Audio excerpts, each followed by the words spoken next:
سید علی آقا قاضی، جن کا اکثر و بیشتر ذکر آتا ہی رہتا ہے، وہ خود فرماتے تھے کہ اگر کوئی شخص اپنی نماز کو درست کر لے، فقط نماز کو درست کر لے، اور اسی موضوع پر ہمارا درس بھی چل رہے ہیں، بہترین نماز کیسے پڑھیں، اگر کوئی شخص اپنی نماز کو درست کر لے اور اسے مقامات معنوی حاصل نہ ہو تو وہ میرے چہرے پر آ کر تھوک دے۔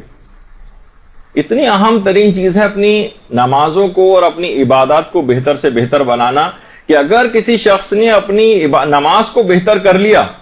تو بہت بڑے مقامات معنوی جو روحانی اور عرفانی مقامات ہیں اس کو حاصل ہو جائیں گے۔ کہا کسی کو حاصل نہ ہو وہ میرے چہرے پر آ کر تھوک دے۔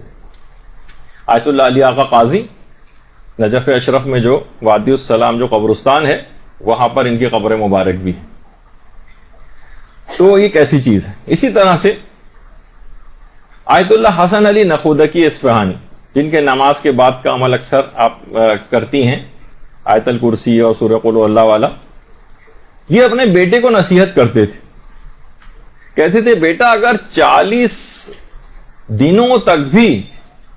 تم اگر مسلسل عبادات کرتے رہو، مسلسل ریاضیات کرتے رہو، مستقل نیک اعمال انجام دیتے رہو،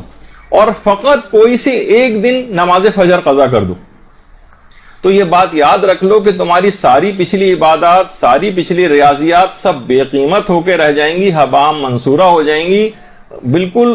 غائب ہو جائیں گی، جیسے کبھی انجام ہی نہ دیوں۔ اس طرح سے اس کا ثواب غارت ہو جاتا ہے۔ یعنی کتنے ہی انسان نیک اعمال انجام دے لے